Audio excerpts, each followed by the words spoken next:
ಇನ್ನು ರಾಜ್ಯದಲ್ಲಿ ಈ ಪಂಚ ಗ್ಯಾರಂಟಿ ಅನುಷ್ಠಾನ ಸಮಿತಿಯ ಹೆಸರಿನಲ್ಲಿ ಸಾರ್ವಜನಿಕರ ಕೋಟಿ ಕೋಟಿ ಹಣ ಪೋಲಾಗ್ತಾ ಇದೆ. ಎಷ್ಟು ಮಟ್ಟಿಗೆ ಸಂಬಳ ಅಂತಂದ್ರೆ ದೇಶದ ಪ್ರಧಾನಿ ಸಿಎಂಗೆ ಡಿಸಿಎಂಗೆ ಇಲ್ಲದಂತ ಸಂಬಳವನ್ನ ಈ ರಾಜ್ಯದಲ್ಲಿ ರಾಜ್ಯ ಸರ್ಕಾರ ಗ್ಯಾರಂಟಿಯನ್ನ ಅನುಷ್ಠಾನ ಮಾಡ್ತೀವಿ ಅಂತ ಆ ಸಮಿತಿಯಲ್ಲಿರೋರಿಗೆ ಕೊಡ್ತಿದ್ದಾರೆ. ಅದರಲ್ಲಿರುವಂತಹ ಅಧ್ಯಕ್ಷರಿಗೆ, ಈಗ ಸಮಿತಿಯ ಅಧ್ಯಕ್ಷರಾಗಿರುವಂತಹ HM ರೇವಣ್ಣ ಸೇರಿ ಕಚೇರಿಯ ಸಿಬ್ಬಂದಿಗಳೇ ಪ್ರತಿ ತಿಂಗಳು ಲಕ್ಷಾಂತರ ರೂಪಾಯಿ ಆಗ್ತಿದೆ. ಅದನ್ನ ನೋಡ್ತಾ ಇದ್ರೆ ಮೈ ಒಂದ್ ರೀತಿ ಕುದೀತಾ ಹೋಗುತ್ತೆ. ಅಂದ್ರೆ ಸಿಎಂಗೂ ಅಷ್ಟೊಂದಿಲ್ಲ ಅಧಿಕೃತವಾಗಿ, PMಗೂ ಇಲ್ಲ.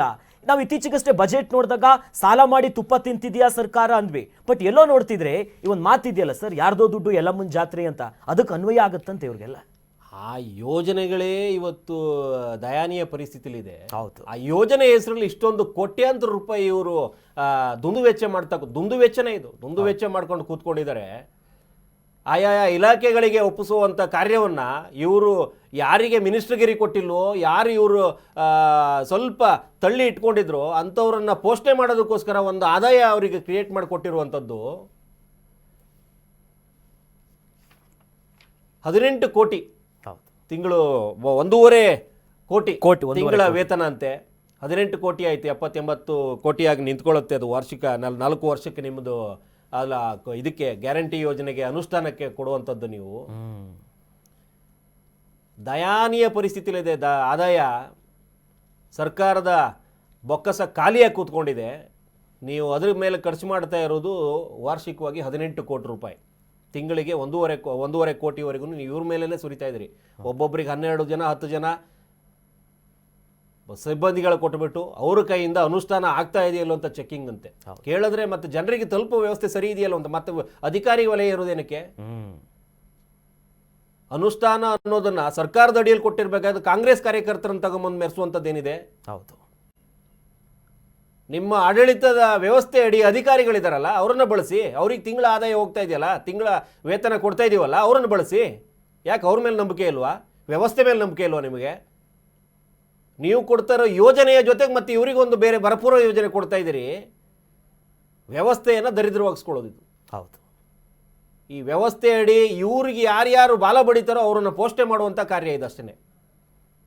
ಬಾಲ ಬಡಿಯೋರನ್ನ ಸುತ್ತಮುತ್ತಲು ಇಟ್ಕೊಂಡು ಪೋಷಣೆ ಮಾಡ್ತಾ ಇರುವಂಥದ್ದು. ಅದಕ್ಕೆ ನಾವುಗಳು ಖರ್ಚು ಮಾಡ್ತಾ ಇರೋದು ತಿಂಗಳಿಗೆ 1.5 ಕೋಟಿ, ವಾರ್ಷಿಕವಾಗಿ 18 ಕೋಟಿ. 4 ವರ್ಷಕ್ಕೆ 70-75 ಕೋಟಿಯಾಗಿ ನಿಂತ್ಕೊಳ್ಳುತ್ತೆ. ಹೌದು. ಒಂದು ಕಡೆ ಸಾಲ ಏರ್ಕೊಂಡು ಕೂತ್ಕೊಂಡಿದೆ. ಲಕ್ಷಗಳ ಕೋಟಿ ರೂಪದಲ್ಲಿ 8 ಲಕ್ಷ ಕೋಟಿ ಚಿಲ್ಲರೆ ಸಾಲಗಳಿದಾವೆ. ಬಡ್ಡಿ ರೂಪದಲ್ಲಿ ತೀರಿಸ್ತಾ ಇರೋದು 50,000 ಕೋಟಿ ಚಿಲ್ಲರೆ. ಇದೆಲ್ಲ ನೋಡಿದ್ರೆ ಇವತ್ತು ಎಂಥ ಪರಿಸ್ಥಿತಿಲಿದೆ. ಯಾರಿಗೂ ಜನೋಪಯೋಗಿ ಕೆಲಸ ಮಾಡಬೇಕು ಅಂತ ಅನಿಸ್ತಾ ಇಲ್ಲ ಇವ್ರುಗಳಿಗೆ ಯಾರು ಬಾಲ ಬಡುಕರಿದಾರೋ ಅವ್ರನ್ನ ಪೋಷಣೆ ಮಾಡಬೇಕು. ಜನ ಹೆಂಗೆ ಬೇಕಾದ್ರೂ ಸುತ್ತು ಬಿಡಲಿ ಅಂತ, ಜನ ಹೆಂಗೆ ಬೇಕಾದ್ರೂ ಹೋಗ್ಬಿಡ್ಲಿ, ನಮಗೇನು ಕೇಳೋಂಗಿಲ್ಲ. ನಮ್ಮ ಮೇಲೆ ಯಾರಾದರೂ ಮುನಿಸ್ಕೊಳ್ತಾರೆ ಅನ್ನೋಂಥ ಕಾನ್ಸೆಪ್ಟ್ ಇದೆಯೋ, ಯಾರು ವಂಚಿತರಿದಾರಲ್ಲ, ಸಚಿವ ಸ್ಥಾನದ ವಂಚಿತರು, ಇದು ಯಾವುದೋ ಅಧ್ಯಕ್ಷಗಿರಿಯ ವಂಚಿತರು, ಅಂಥವ್ರನ್ನೆಲ್ಲ ಪೋಷಣೆ ಮಾಡೋದಕ್ಕೋಸ್ಕರ ಈ ರೀತಿ ನಿಟ್ಟಲ್ಲಿ ಒಂದು ಕಾರ್ಯ ಮಾಡಿ ಸರ್ಕಾರದ ಒಂದು ದುಡ್ಡನ್ನು ಪೋಲ್ ಮಾಡುವಂಥ ಕಾರ್ಯ ಅಷ್ಟೇ ಇದು. ವಿರೋಧ ಪಕ್ಷದವ್ರಿಗೆ ಹಲ್ಲಿಲ್ಲ, ಮೂಳೆನೂ ಇಲ್ಲ, ಬೆನ್ಮೂಳೆ. ಅವ್ರು ಸುಮ್ಮನೆ ಕೂತು ಅಲ್ಲಿ ಯಾರೋ 30,000 ಹೊಡೆದ 20,000 ಹೊಡೆದ ಅಂತ ಅಲ್ಲೆಲ್ಲ ಓಡಾಡ್ಕೊಂಡಿದ್ದಾರೆ ಮನುಷ್ಯ. ಇದರ ಬಗ್ಗೆ ಎತ್ತಿ ಹಿಡಿಬೇಕಾಗಿರುವಂಥ ಕಾರ್ಯವನ್ನು ವಿರೋಧ ಪಕ್ಷವಾಗಿ ಮಾಡಬೇಕಾಗಿರುವ ಮನುಷ್ಯರು ಬೆನ್ಮೂಳೆ ಇಲ್ಲದೆ ಕೂತ್ಕೊಂಡಿದ್ದಾರೆ. 5 ಜನ ಉಪಾಧ್ಯಕ್ಷರು ಬೇರೆ ಎಲ್ಲೋ ಯಾರನ್ನೋ ಯಾವುದೋ ಒಂದು ಕ್ಷೇತ್ರವನ್ನು ಉಳಿಸೋದಕ್ಕೆ ಇವರು ಟನ್ಗಟ್ಲೆ ಹಿಂಡ್ಗಟ್ಲೆ ಜನಗಳನ್ನ ಹಾಕೊಂಡು ಓಡಾಡ್ತಾರೆ. ಇಲ್ಲಿ ದರಿದ್ರವಾಗಿ ಕೂತ್ಕೊಂಡಿದ್ದಾರೆ. ಸರ್ಕಾರದ ವಿಚಾರ ಬಾಯಿ ಬಿಟ್ಟು ಅವ್ರನ್ನ ಎಚ್ಚರಿಸಬೇಕಾದ ಪರಿಸ್ಥಿತಿಯಲ್ಲಿ ಇವರಿಲ್ಲ. ಹೌದು. ಹಂಗಾಗಿ ನಾವು ಅವಾಗ ಹೇಳ್ತಾ ಇರ್ತೀವಿ, ಇವರು ಬೆನ್ಮೂಳೆ ಇಲ್ದಿರೋ ವಿರೋಧ ಪಕ್ಷ ಇದು ಅಂತ. ಒಂದ್ ಕಡೆ ಅವ್ರು ಬಂಡ ಬಿದ್ದೋಗಿರೋ ಸರ್ಕಾರ, ಇವರು ಬೆನ್ಮೂಳೆ ಇಲ್ದೇ ಇರೋ ಆಡಳಿತ ವಿರೋಧ ಪಕ್ಷದ ನಾಯಕರುಗಳಿವರು. ಹಂಗಾಗಿ ಇವ್ರಿಗೆ ಯಾವ ನೈತಿಕತೆನೂ ಇಲ್ಲ. ಎರಡೂ ಒಂದೇ ಥರದ ಕೂತಿದ್ದಾವೆ. ಈಗ ಮಾಡಬೇಕಾಗಿರೋದು ಒಂದು ಮಾಧ್ಯಮ, ಒಂದು ಸಾರ್ವಜನಿಕ ವಲಯದಲ್ಲಿ ಚರ್ಚೆಗಳಷ್ಟೇ. ಹೌದು. ಇನ್ನು ಮುಂದಾದರೂ ನಾವು ಸರಿಯಾದ ನಾಯಕರುಗಳನ್ನು ತರಬೇಕು. ಚುನಾವಣೆ ಬೂತ್ ಮಟ್ಟದಲ್ಲೇ ZP ಎಲೆಕ್ಷನ್ ಬರ್ತಾ ಇದೆ, TP ಗ್ರಾಮ ಪಂಚಾಯತ್ ನೋಡಿ ಹುಡುಕಿ ಯುವ ಸಮುದಾಯವನ್ನು ತಗೊಂಬನ್ನಿ. ಯಾರು ಸ್ಪಷ್ಟವಾದ ರಾಜಕಾರಣಕ್ಕೆ ಮನ ಮಾಡ್ತಾ ಇದ್ರು ಅಂಥವ್ರನ್ನ ತಗೊಂಬನ್ನಿ. ಈ ರಾಜ್ಯದ ಏನು ಹಿರಿಯ ತಲೆಗಳಿದಾವೆ ಎಲ್ಲ ತಲೆಗಳು ಉರುಳು ಹೋಗುತ್ತೆ. ಈಗಾಗಿಲ್ಲ ಅಂದರೆ ಇನ್ನೊಂದು 5-10 ವರ್ಷಕ್ಕಾದರೂ ಆಗುತ್ತೆ. ಈಗಲೇ ಬದಲಾವಣೆ ಈ ತೊಳೆಯೋ ಕಾರ್ಯ ಶುರು ಮಾಡಿಬಿಡಿ ಈಗಲಿಂದಲೇ ಬೂತ್ ಮಟ್ಟದಲ್ಲೇ. ಹೌದು. ನಾಯಕನನ್ನು ನೋಡಿ. ಅಲ್ಲಿ ಯಾರನ್ನೂ ಒಬ್ಬರನ್ನ ನೋಡೋದು, ಇಲ್ಲಿ ಓಟ್ ಒತ್ತು ಬಿಡೋದು ಶುರುವಾಯ್ತು. ಅಲ್ಲಿ ಅವ್ನು ಮಾಡಿದವನ್ನೆಲ್ಲ ಇದೇ ಹಣೆ ಬರ ಮಾಡ್ಕೊಂಡು ಕೂತಿರ್ತಾನೆ. ದರಿದ್ರ ಯೋಜನೆಗಳು ತಗೊಂಬಂದಿರ್ತಾರೆ, ಸರ್ಕಾರದ ಎಲ್ಲ ಖಾಲಿ ಮಾಡ್ಕೊಂಡು ಕೂತ್ಕೋತಾರೆ. ಬದಲಾಗೋಣ. ಎಸ್. ಇನ್ನು ಬಜೆಟ್ ಅಧಿವೇಶನವನ್ನ ಉದ್ದೇಶಿಸಿ ಸಿಎಂ ಸಿದ್ದರಾಮಯ್ಯನವರು ಸದನದಲ್ಲಿ ಬೃಹತ್ ಭಾಷಣವನ್ನ ಮಾಡಿದ್ರು. ಈ ವೇಳೆ ಸಿಎಂ ಇನ್ನು 2 ವರ್ಷ ನಮ್ಮ ಸರ್ಕಾರವೇ ಇರುತ್ತೆ, ಬಜೆಟ್ ಮಂಡಿಸ್ತೀವಿ ಅನ್ನೋ ಮಾತಾಡ್ತಾ ಹೋದ್ರು. ಆಗ ಹೈಕಮಾಂಡ್ ಆಶೀರ್ವಾದ ಇದ್ರೆ ಮುಂದೆ ನಾನೇ 2 ಬಾರಿ ಬಜೆಟ್ ಅನ್ನ ಮಂಡನೆ ಮಾಡ್ತೀನಿ ಅಂತ ಸಿದ್ದರಾಮಯ್ಯನವರು ಹೇಳಿದ್ರು. ಈ ಮೂಲಕ ಅಧಿಕಾರ ಹಂಚಿಕೆಯ ಜಟಾಪಟಿ ಮುಂದುವರಿಯಲಿದೆಯೇ ಅನ್ನುವಂತ ಒಂದಿಷ್ಟು ಸೂಚನೆ ಕೊಟ್ಟುವುದರ ಜೊತೆಯಲ್ಲೇ ಇದೆಲ್ಲದರ ನಡುವೆ ಡಿಸಿಎಂ ದೆಹಲಿಯತ್ತ ಆಪ್ತರೊಂದಿಗೆ ಈ ಡಿನ್ನರ್ ಮೀಟಿಂಗ್ ಅನ್ನ ಮಾಡ್ತಿದ್ದಾರೆ. ಇವತ್ತು ಸಿದ್ದರಾಮಯ್ಯನವರು ಮಾತನಾಡಿದ್ರು, ಅದನ್ನ ನೋಡ್ಕೊಂಡ್ ಬರೋಣ. ನಾನು ಓದ್ತೀನಿ ಡೆಫಿನೆಟ್ ಆಗಿ. ನೆಕ್ಸ್ಟ್ ಬಡ್ಜೆಟ್ ನೀವೇ ಮಂಡಿಸ್ಬೇಕಲ್ಲ. ಇನ್ನ 1 ವರ್ಷ ಟೈಮ್ ಐತೆ, ಆರಾಮ್ಸ ಓದಿ. ಇನ್ನ 1 ವರ್ಷ ಆಯ್ತಲ್ಲ ನೋಡಪ್ಪ. ಇನ್ನು 2 ಬಜೆಟ್ಗಳನ್ನ ಮಂಡಿಸಬೇಕು. ನಮ್ಮ ಸರ್ಕಾರ ಮಂಡಿಸುತ್ತೆ. 28 ನಾವೇ ಅಧಿಕಾರದಲ್ಲಿ, 28 ಆದ್ಮೇಲೂ ಕೂಡ ನಾವೇ ಅಧಿಕಾರಕ್ಕೆ ಬರ್ತೀವಿ. ಆಯ್ತು. ಈ 2 ಬಡ್ಜೆಟ್ ಹೇಳಿ. ಈ 2 ಬಜೆಟ್ ಕೂಡ ನಾನು ಹೈಕಮಾಂಡ್ ಅಲೋ ಮಾಡಿದ್ರೆ ನಾನು ಇಲ್ಲೇ ನಾನೇ ಬಜೆಟ್ ಮಾಡ್ತೀನಿ, ನಾನೇ ಬಜೆಟ್ ಮಂಡಿಸ್ತೀನಿ. ನಾನೇ ಅಂತ ಹೇಳ್ಬೇಕಲ್ಲ. ಓಕೆ, ನೆಕ್ಸ್ಟ್ ಬಜೆಟ್ ನಾನೇ. ಹೈಕಮಾಂಡ್ ಅಲೋ ಮಾಡಿದ್ರೆ ನಾನೇ ಬಜೆಟ್ ಬಂದಿಲ್ಲ. ಅವ್ರೇನ್ ಪರವಾಗಿಲ್ಲ. ಈಗ ನೀನ್ ಹೇಳಪ್ಪ, ನಾನು ಮುಖ್ಯಮಂತ್ರಿ ಆಗ್ತೀನಿ ನೆಕ್ಸ್ಟ್ ಅಂತ ಹೇಳ್ಬಿಡು. ನೋಡ ಹೇಳಪ್ಪ. ಅಲ್ಲ ಸರ್, ಏನ್ ಹೇಳಪ್ಪ. ಅದ್ ಹೇಳಕ್ಕಾಗತ್ತಾ? ಅಲ್ಲ, ವಿಜೇಂದ್ರ ಬಿಡೋದೇ ಏನಾಗ್ತೀವಿ ಅಂತ ಹೇಳಕ್ ಆಗೋದಿಲ್ಲ.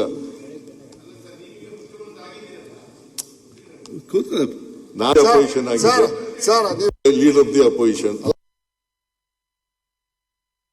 ಆಮೇಲೆ ನೋಡ್ತೀನಿ, ನಾನು ಓದ್ತೀನಿ ಡೆಫಿನೆಟ್ ಆಗಿ.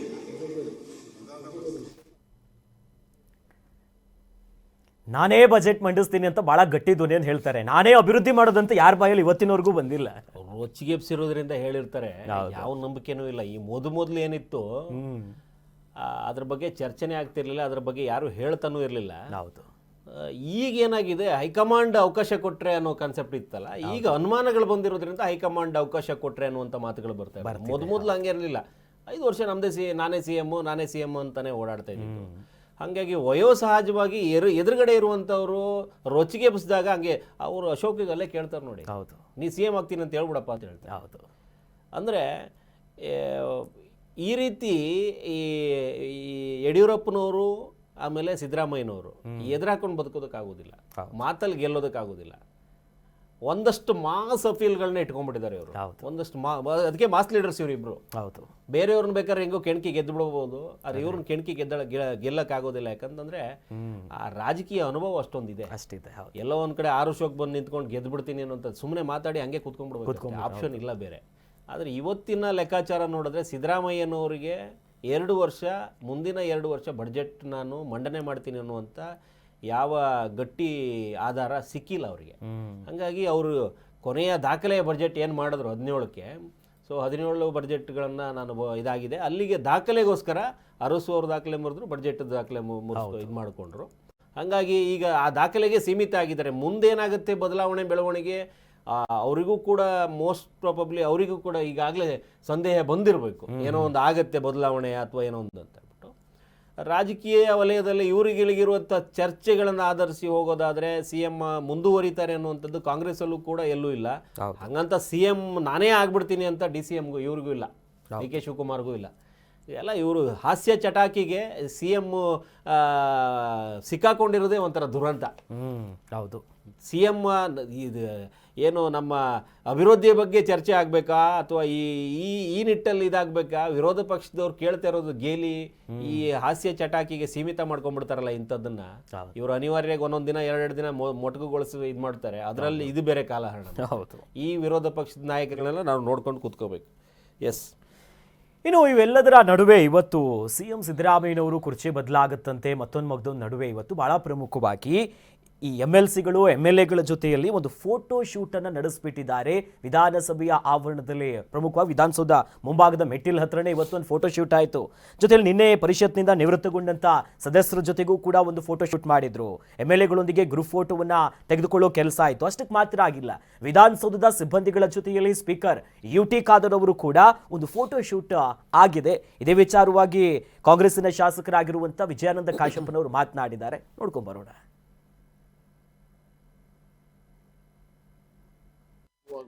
ಹೀಗೆ ಇರೋದು ಸರ್ಕಾರ ಆಗಿ 3 ವರ್ಷ ಆಯಿತು. ನಮ್ಮ UT ಖಾದರ್ ಅವರು ಇವತ್ತು ಸಭಾಧ್ಯಕ್ಷರಾಗಿ 3 ವರ್ಷ ಆಯಿತು. ಒಂದು ಎಲ್ಲ ಶಾಸಕರ ಜೊತೆಗೆ ಒಂದು ಫೋಟೋ ಸೆಷನ್ ಅನ್ನ ಇವತ್ತು ಏರ್ಪಡಿಸಿದ್ದಾರೆ. ಮತ್ತು ಹೊಸ ವರ್ಷ ಕೂಡ, ಯಾಕಂದ್ರೆ ಉಗಾದಿಯನ್ನ ನಾವು ಕನ್ನಡಿಗರು ಬಹಳ ಹೆಮ್ಮೆಯಿಂದ ನಾವು ಹೊಸ ವರ್ಷ ಅಂತ ಹೇಳಿ ಇವತ್ತು ಆಚರಣೆ ಮಾಡ್ತೀವಿ. ಆ ವರ್ಷದ ಅಂಗವಾಗಿ ಇವತ್ತು ಒಂದು ಫೋಟೋ ಶೂಟ್ ಅನ್ನು ಮಾಡಿದ್ದು ತಪ್ಪೇನಲ್ಲ. ಇವತ್ತು ನಾವು ಕೂಡ ಸಂತೋಷದ ಹೊಸ ವರ್ಷ ಆಗಿದೆ, ಸಂತೋಷ ಏನಾದರೂ ಆಗತ್ತೆ ಅನ್ನೋ ಒಂದು ನಿರೀಕ್ಷೆಯಲ್ಲಿ ಕೂಡ ನಾವು ಇದ್ದೀವಿ.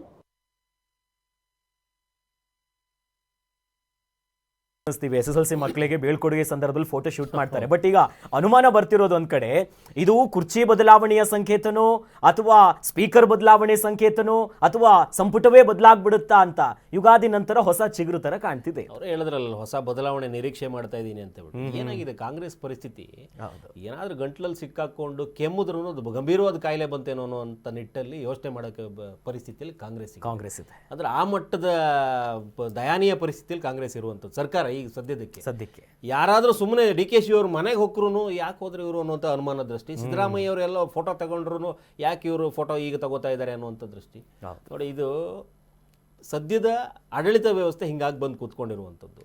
ಚರ್ಚೆ CM ಬದಲಾವಣೆನ, ಸ್ಪೀಕರ್ ಬದಲಾವಣೆನ, ಅಥವಾ ಹೊಸ ಗಾಳಿಗೆ ಇದೊಂದು ಕೊನೆ ಫೋಟೋ ಆಗತ್ತಾ, ಅಥವಾ ಇದೇ ಆಧಾರದಲ್ಲಿ ಇಟ್ಕೊಂಡು ಈ ಕಳೆದ ಸರ್ಕಾರದ ಅಡಿಯಲ್ಲಿ ಇವ್ರದ್ದೆಲ್ಲ ಫೋಟೋಗಳು ಇಟ್ಕೊಂಡು ಏನಾದ್ರು ಮಾಡ್ತಾ ಇದ್ದಾರಾ, ಮುಂದಿನ ಸಂಪುಟ ಪುನರ್ರಚನೆಗೆ ಏನಾದರೂ ಕಸರತ್ತುಗಳು ನಡೀತಾ ಇದಾವ, ಅಥವಾ ಇಲ್ಲೆಲ್ಲರೂ ಆಪರೇಷನ್ ಗಿಪ್ರೇಷನ್ ಆಗುತ್ತೆ ಅಂತ ಫೋಟೋ ಇಟ್ಕೊಂಡು ಯಾರನ್ನೆಲ್ಲ ಉಳಿಸ್ಕೋಬೇಕು, ಯಾರನ್ನ ಕಳಿಸ್ಕೋಬೇಕು ಅನ್ನೋಂಥ ನಿಟ್ಟಲ್ಲಿ ಏನಾದ್ರು ಇದಾರ.